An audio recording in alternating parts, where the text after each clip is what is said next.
Very good morning, dear students. I am your Dharmendra sir from English Learning Portal. Today, I am going to elaborate a chapter which is taken from your first flight book. And this one is a textbook in English for class 10th student. Name of the chapter is Two Stories About Flying. उड़ने के बारे में दो कहानियां. Already I discussed first part of this chapter. If you didn't watch, then please click on a link which is in a description box. Okay? So in today's video, I am going to explain second part of this chapter. And the name of that part is Black Aeroplane, which is written by Frederick Forsyth. और आज हम लोग second part के बारे में पढ़ेंगे और इसका नाम क्या है? Black aeroplane. और किसने लिखा है? फ्रेडरिक फॉरसाइथ ने लिखा है. The moon was coming up in the east behind me and stars were shining in the clear sky above me. There was not a cloud in the sky. I was happy to be alone high up above the sleeping countryside. Countryside means rural area. ग्रामीण इलाके को कहा जाता है country side. तो यहां पर यह सिचुएशन डिक्टेट किया जा रहा है. Just here author would like to introduce about the situation, about the circumstances of that particular place. तो यहां पे कैसा सीन है कि मून इस डायरेक्शन से, पूरब की दिशा से आ रहा था. बिहाइंड मी, मेरे पीछे था. दैट मीन्स कि प्लेन अभी किस डायरेक्शन को अभी जा रहा है? वेस्ट डायरेक्शन को जा रहा होता था. और मून क्या है? ईस्ट डायरेक्शन में इसके पीछे है. और तारे भी क्या है? साफ आसमान में, जो कि मेरे ऊपर थे, उसमें चमक रहे थे, टिमटिमा रहे थे. आसमान में एक भी बादल नहीं था और मैं खुश था. उतने ऊपर अकेला उड़ रहा था. Above the sleeping country side, rural areas के ऊपर में उड़ रहा था. तो मैं काफी खुश था. I was flying my old Dakota aeroplane over France back to England. I was dreaming of my holiday and looking forward to being with my family. I looked at my watch, 1:30 in the morning. So here pilot would like to introduce about his old aeroplane that he was flying old Dakota. So this one is an old Dakota aeroplane. And he was going back to England. मैं old Dakota aeroplane उड़ा रहा था और मैं France से England को जा रहा था. मैं छुट्टियों के ख्यालों के बारे में सोच रहा था और आगे अपने फैमिली के साथ, अपने परिवार के साथ समय बिताने के बारे में सोच रहा था. मैंने अपनी घड़ी देखी और सुबह का 1:30 हो रहा था. I should call Paris control soon, I thought. As I looked down past the nose of the aeroplane, I saw the lights of a big city in front of me. I switched on the radio and said, Paris control, Dakota DS-088 here. Can you hear me? I am on my way to England. Over. तो यहाँ पर pilot ने घड़ी देखी रहती थी और जब उन्होंने घड़ी देखा था तो सुबह के 1:30 हो रहे थे. मैंने सोचा कि मुझे पेरिस कंट्रोल को शीघ्र कॉल कर लेना चाहिए. नोज ऑफ द एरोप्लेन किसे कहा जाता है? इस आगे वाले हिस्से को नोज ऑफ द एरोप्लेन कहा जाता है. और जैसे ही मैंने उससे नीचे की ओर देखा, मुझे मेरे सामने में एक बड़े शहर का लाइट दिखा. मैंने रेडियो को ऑन किया और कहा, Paris control, Dakota DS-088 here. तो यहां पर पायलट अपनी स्थिति को बता रहे हैं. क्या आप मेरी आवाज सुन रहे हैं? मैं इंग्लैंड जाने के रास्ते में हूं. Over. So this one is a communication language in between Paris control room and the pilot. I checked the map and the compass, switched over to my second and last fuel tank, and turned the Dakota 12 degree west towards England.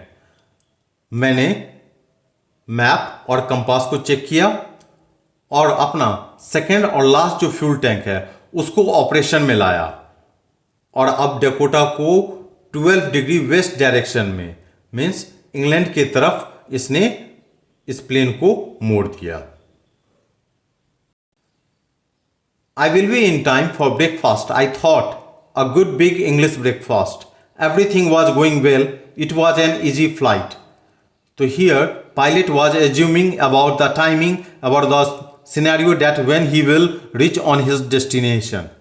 तो मैं विचार कर रहा था, मैं सोच रहा था कि मैं सुबह के नाश्ते के वक्त तक पहुंच जाऊंगा, एक अच्छा सा बड़ा सा इंग्लिश ब्रेकफास्ट होगा, सब कुछ अच्छा जा रहा था। और यह क्या था? यह एक बहुत ही आसान सा फ्लाइट था। मीन्स वो जो जर्नी थी वो काफ़ी आसान थी। Paris was about 150 kilometers behind me when I saw the clouds. Storm clouds, they were huge. They looked like mountains standing in front of me across the sky. I knew I could not fly up and over them, and I did not have enough fuel to fly around them to the north or south. तो यहाँ पर writer बताते हैं कि Paris 150 kilometre पीछे छूट चुका था जब इन्होंने बादल को देखा, घने बादल, और वे बहुत ही ह्यूज थे। वो दिखने में कैसे लग रहे थे? एक ब्लैक माउंटेन्स की तरह दिख रहे थे, जो कि ठीक इनके सामने में आसमान में था। आई न्यू, मैं जानता था कि मैं इसके ऊपर से नहीं उड़ सकता, और मेरे पास ज़्यादा फ्यूल भी नहीं था जिससे कि मैं नॉर्थ या साउथ डायरेक्शन से होते हुए इस बादल को क्रॉस कर सकूं। I ought to go back to Paris, I thought, but I wanted to get home. I wanted that breakfast. I will take the risk, I thought, and flew that old Dakota straight into the storm. मैंने सोचा कि मुझे अब Paris वापस जाना पड़ेगा, लेकिन मैं घर जाना चाहता था, मैं नाश्ता करना चाहता था। मीन्स वो अपने फैमिली के साथ जो नाश्ता का प्लान किए हुए थे, विचार किए हुए थे, उस चीज़ को वो करना चाहते थे, और इसलिए मैंने विचार किया I will take the risk, मैं रिस्क लूँगा। और उन्होंने क्या किया? उस घने बादल में, उस स्टॉर्म में डेकोटा को उड़ाना स्टार्ट कर दिए। Inside the clouds everything was suddenly black. और जैसे ये बादलों के बीच में गए, सब कुछ क्या हुआ? अचानक में काला हो गया। मीन्स इनको कुछ भी अब दिखाई नहीं पड़ रहा था। It was impossible to see anything outside the aeroplane. और यह असंभव था कि प्लेन के बाहर का कुछ भी देखा जा सके।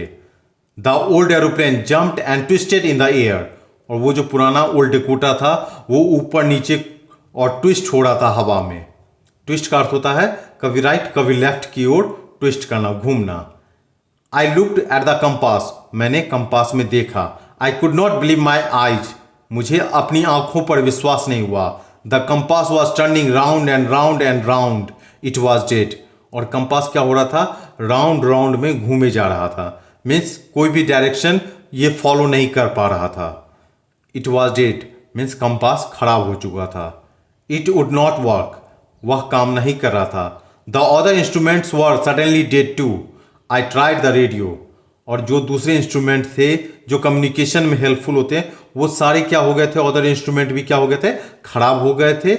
और मैं अब रेडियो का कोशिश कर रहा था। मीन्स ये अपने रेडियो से क्या करना चाह रहे थे? अपने आवाज़ को ट्रांसफर करना चाह रहे थे, वॉइस को कंट्रोल रूम तक पहुंचाना चाह रहे थे। Paris control, can you hear me? यहां पे वो अपना आवाज़ ट्रांसफर करना चाह रहे हैं। इसके लिए उन्होंने रेडियो पे क्या बार बार बोल रहे हैं? पेरिस कंट्रोल, क्या आप मेरी आवाज़ सुन सकते हैं? देयर वॉज नो आंसर, कोई आंसर नहीं आ रहा था। The radio was dead too. और रेडियो भी क्या हो गया था? खराब हो चुका था, बंद पड़ गया था। I had no radio, no compass and I could not see where I was.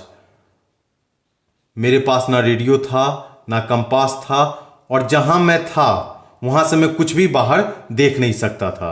I could not सी, कुछ नहीं देख सकता था, क्योंकि ये अभी क्या थे? बादलों के बीच में प्लेन घिर गया था, इसके कारण इनको बाहर का कुछ भी नहीं दिख रहा था। I was lost in the storm, मैं बादलों में खो चुका था। Then in the black clouds quite near me I saw another aeroplane. और तभी उस काले बादल में काफी नजदीक में मुझे दूसरा एरोप्लेन दिखा। It had no lights on its wing but I could see it flying next to me through the storm. और उसके विंग में, इसके पंख, जो प्लेन में पंख होते हैं, इसमें कोई लाइट नहीं थी, लेकिन मैं देख सकता था कि वो उस घने बादल में, उस स्टॉर्म में मेरे बगल में ही उड़ रहा था। आई could see the pilot face, मैं पायलट का चेहरा भी देख सकता था। टर्न्स टुवर्ड मी, और वह मेरी तरफ देख रहा था. I was very glad to see another person. He lifted one hand and waved. और मुझे काफ़ी खुशी हुई जब मैंने दूसरे पर्सन को देखा, और वह क्या कर रहा था, एक हाथ ऊपर करके हिला रहा था. Follow me, he was saying, follow me. He knows that I am lost. I thought he was trying to help me. He turned his aeroplane slowly to the north in front of my Dakota so that it would be easier for me to follow him. अब यहां पर वो दूसरा aeroplane में जो था, वह आदमी क्या कर रहा था, वह कह रहा था फॉलो मी, मीन्स मेरा अनुसरण करो. वह जानता था कि मैं खो चुका हूं, और मैंने सोचा वह मेरी मदद करने की कोशिश कर रहा था, और उसने अपना एरोप्लेन धीरे से नॉर्थ डायरेक्शन में मोड़ दिया. इन front of my Dakota, means ये जो अभी डेकोटा से उड़ रहा था, ठीक उसके सामने में नॉर्थ डायरेक्शन में उसने अपना प्लेन मोड़ दिया, जिससे कि इनको उस प्लेन का पीछा करने में, अनुसरण करने में, फॉलो करने में आसानी हो. I was very happy to go behind the strange aeroplane like an obedient child. मुझे बहुत खुशी हो रही थी उसके पीछे पीछे, उस अजनबी से प्लेन के पीछे पीछे चलने में, जैसे मानो एक आज्ञाकारी बच्चा हो.